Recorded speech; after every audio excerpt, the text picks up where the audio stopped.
Selamat siang Pak. Siang. Bapak selaku tokoh masyarakat Pitung Panua, Ya. yang juga pernah menjadi kepala desa 3 periode ya.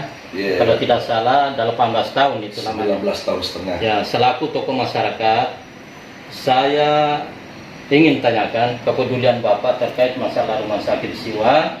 Rumah sakit jiwa ini biasa disebut-sebut masyarakat di Pitung Panua bahwa rumah sakit jiwa itu adalah rumah sakit transit dan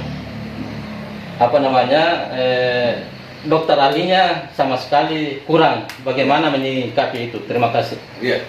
Jadi yang pertama terima kasih atas kehadirannya. Saya dulu mau mengingatkan kita peristiwa 9 tahun yang lalu ketika saya masih kepala desa waktu itu. Kalau saya tidak salah pada hari Rabu tanggal 28 Maret 2012, Gubernur Sulawesi Selatan Bapak Syahrul Yassin Limpo yang meresmikan rumah sakit jiwa itu dengan status tipe D. Apa yang saya dengar dari masyarakat menjelang peresmian bahwa makasitongan di Kampota melo ni engkar rumah sakit dah. Artinya bahwa sudah memang bagus di Kampota, sudah ada rumah sakitnya. Harapan masyarakat ini bahwa dengan kehadiran rumah sakit jiwa ini tentu sudah dekat kalau dia mau berobat, sudah dekat kalau dia membesuk keluarganya yang lagi sakit. Nah, itu harapan masyarakat. Sebaliknya, dengan peristiwa sekarang ini, desas-desus yang berkembang tentang tidak adanya dokter ahli di rumah sakit jiwa, saya juga mengingatkan bahwa Undang-Undang Dasar Negara Republik Indonesia tahun 1945 bersama beberapa turunannya mengamanatkan bahwa negara mempunyai kewajiban memberikan pelayanan kesehatan kepada masyarakatnya. Tentu dengan undang-undang itu masyarakat mempunyai hak untuk mendapatkan pelayanan kesehatan dari negara.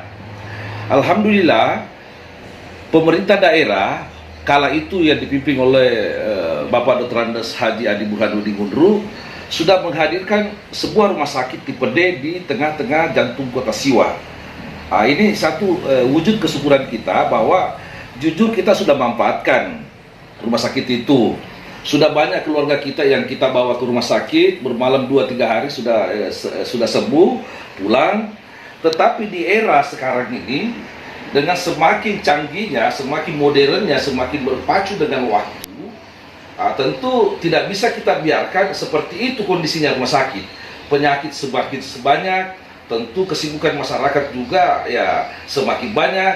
Oleh sebab itu dari pihak kesehatan, dalam hal ini pemerintah daerah, harus menyiapkan dokter ahli.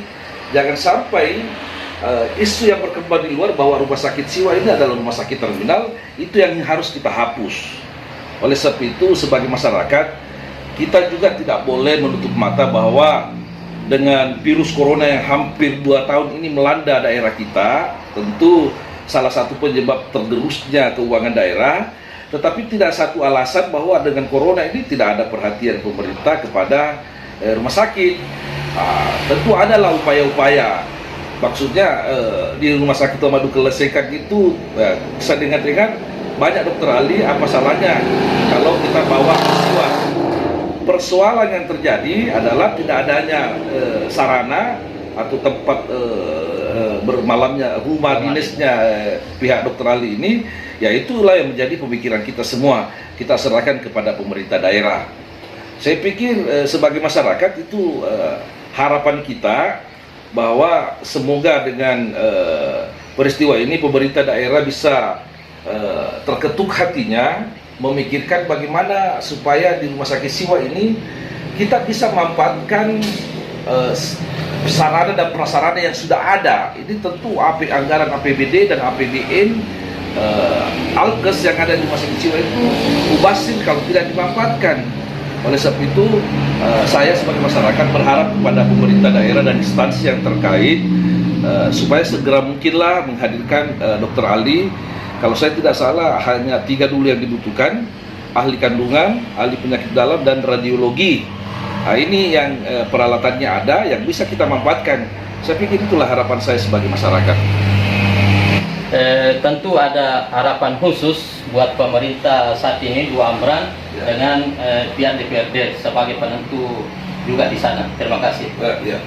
Baik, harapan saya mau bahwa pemerintah daerah sekarang ini buat juga sejarah. Artinya sejarah tidak bisa kita pungkiri bahwa orang tua kita Bapak Dr. Andes Haji Andi Burhanuddin Unru sudah meletakkan sebuah sejarah kesehatan di Pitung Panua dengan menghadirkan sebuah rumah sakit walaupun itu tipenya tipe D. Nah sekarang pemerintah daerah Kabupaten Wajo di bawah pimpinan Dua Amran, Bapak Amran Mahmud dengan Amran Ngese, saya juga menginginkan meletakkan sejarah baru dari tipe D menjadikan rumah sakit Siwa ini menjadi tipe C. Kalau ini semua sinergitas, ada pembangunan yang berkelanjutan dari periode ke periode, tentu inilah menjadi harapan kita sebagai masyarakat. Bukan berarti pemerintahan yang lalu saling menyalahkan dan lain sebagainya. Yang kedua, saya pikir anggota DPR kita di Dapil 4 ini ada 7 orang, 6 itu berasal dari Pitung Panua. Kalau ini bekerja keras, apalagi kalau ada di antaranya anggota DPR kita yang terhormat ini yang duduk di Banggar, tentu ini menjadi tumpuan harapan kita bahwa tolong perhatiannya agar anggaran itu diploting untuk bagaimana kelanjutan pembangunan rumah sakit Siwa. Tentu tidak semudah itu untuk mengangkat berubah tipenya dari tipe D menjadi tipe C. Tentu sarananya lebih lengkap, salah satunya adalah perumahan dinas. Ini harapan kita kepada anggota Banggar di parlemen. Selanjutnya bahwa bicara soal ekonomi, saya pikir salah satu apa yang kita ceritakan dulu ketika di era sosialisasinya Pak Amran, Pak Bupati ini mengatakan bahwa kita akan menjadikan rumah sakit yang ada di Wajo itu rumah sakit yang tidak setiap saat melakukan rujukan. Walaupun kita sadari bahwa salah satu tugas rumah sakit itu harus merujuk ketika ada pasiennya yang sudah diupayakan, sudah dilakukan tindakan medis yang cukup, tetapi belum juga sembuh-sembuh, kewajiban pihak rumah sakit itu melakukan rujukan. Dia tidak boleh menyimpan pasien. Tetapi yang kita harapkan dulu bahwa lakukan dulu tindakan, baru melakukan rujukan. Kalau sekarang bahwa ya kita maklumi, saya juga menonton apa hasil pembicaraan direktur rumah sakit dengan media bahwa sekarang ini bukan kita tidak bisa, tetapi dokter ahli yang mau operasikan alat itu yang tidak ada. Jadi apa boleh buat kita lakukan rujukan. Itu yang kita tidak mau. Dan saya teringat bahwa bicara soal ekonomi, kita tidak mau PAD kita itu jatuh di kabupaten lain. BPJS kita ini anggarannya yang sekian puluh miliar, saya tidak tahu pasnya, 56 ya.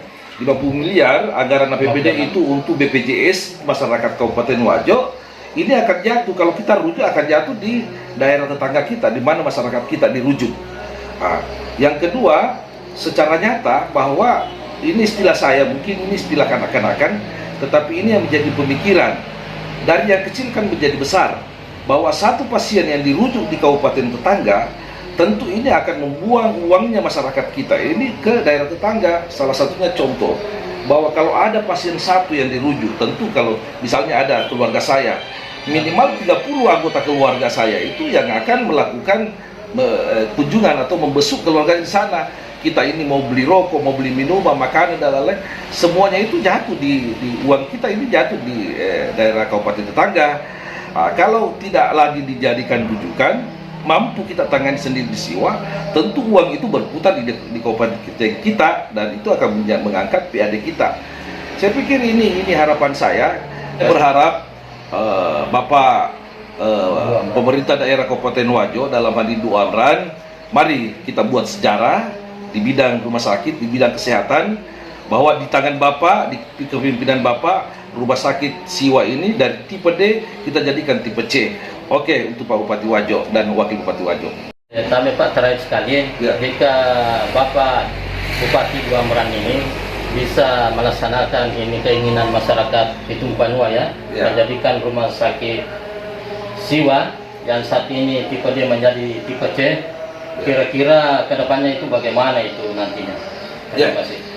Jadi harapan kita, kenapa kita berharap dari tipe D menjadi tipe C, kita mau rubah status itu. Salah satu contoh bahwa bicara soal jalanan ya, ini saya bicara sedikit dulu. Bicara soal jalanan, dulu Wajo itu dikenal dengan wajib joget. Sekarang ini sudah berubah. Wajib joget itu sudah tidak bisa lagi kita lengketkan di Kabupaten Wajo karena jalanan Trans Sulawesi ini sudah tidak ada lagi yang berlobang. Ini salah satu kunci suksesnya kepemimpinan Dua Abran. Walaupun itu memang dikerjakan oleh APBN, provinsi dan lain sebagainya, tetapi ini bahagian daripada upaya oleh pemerintah daerah kita merubah status itu menjadi dari wajib joget sudah jadi mulus. Terus sekarang ini dari tipe D menjadi tipe C, agar status ini yang tadinya rumah sakit terminal bisa berubah menjadi rumah sakit rujukan. Salah satu contoh bahwa kita ini beberapa daerah yang dekat dengan kita, Sidrap, ada satu kecamatan, ada beberapa desanya Sidrap itu dekat dengan kita. Di dalam ya, kalau saya dengar hanya puskesmas di desa Belawa itu hanya puskesmas, tapi mempunyai dokter ahli. Ya, ini kalanya kita di sana. Tetapi tidak tertutup kemungkinan kalau status rumah sakit ini menjadi status tipe C, tentu orang Sidrap yang ada di daerah Belawa itu akan merujuk ke rumah sakit kita. Yang kedua, dari kecamatan Lasusua, Kabupaten Kolaka Utara, ini jarak tempuhnya kalau lewat Piber hanya 1 jam lebih saja. Tentu kalau menuju ke Kendari lebih jauh lagi. Jadi harapan kita ini bisa mengangkat PAD kita kalau ini menjadi tipe C. Dari Kolaka, dari Sidrap, maka mungkin dari Lu. Sekarang ini kalau saya ke Sampanu, saya ke Bone Putih, sampai ke Larompong itu, ada keluarga kita, ada masyarakat Larompong itu yang berobatnya ke rumah sakit Siwa, bukan ke Belopa. Yang lucunya itu setelah di rumah sakit Siwa dirujuk lagi ke Belopa. Dia sudah dekat-dekat. Masyarakat itu percayakan penanganannya di rumah sakit Siwa. Saya ini hampir tiap hari ke Lu. Keluarga kita di Larompong berobatnya ke Siwa. Dia nginap di Siwa 1 hari, dirujuk ke Belopa. Jadi apa katanya orang sana bahwa coba riskan jenazah sama pakor, langsung bawa nih ke Belopa. Ini bahasa masyarakat. Karena tidak ada dokter ahli. Ya, jadi ini persoalannya hanya dokter ahli. Bukan saya minta maaf, bukan berarti dokter yang ada atau tenaga medis yang ada di Siwa tidak mampu, bukan. Direktur rumah sakit Siwa bukan tidak mampu. Tetapi ini persoalannya bahwa apa yang bisa dilakukan oleh saudara-saudara kita tenaga medis yang ada di Siwa kalau dokter ahlinya tidak ada. Jadi saya tidak mencari kambing hitam. Siapa yang salah, pemerintah daerah yang salah, direktur rumah sakit yang salah, kepala dinas kesehatan yang salah. Saya tidak mencari kambing hitam di sini. Yang kita cari, mari kita sama-sama mencari solusinya. Apa yang kita lakukan, ya satunya kunci buat perumahan, hadirkan dokter ahli, kasih rumah dinas, kasih mobil operasional, sudah selesai. Saya pikir itu persoalan bahwa ada apa-apanya kalau kita menghadirkan itu, ada anggota DPR kita. Saya pikir anggota DPR kita yang 5 ini yang bisa ya siap untuk membuat rumah dinas, kan tentu butuh anggaran. Ada anggota DPR kita di Banggar. Ayolah teman-teman di anggota DPR bantu rumah sakit Siwa, anggarkan itu ke rumahnya. Bicara soal mobil, saya pikir ya bagaimana caranya Bapak Bupati dengan Wakil Bupati untuk mengupayakan ada operasional untuk tenaga ahli ini. Saya pikir itulah harapan saya, dan saya jujur bahwa kita tidak mencari kambing hitam, kita mencari solusi yang terbaik untuk rumah sakit Siwa. Terima kasih. Mantap.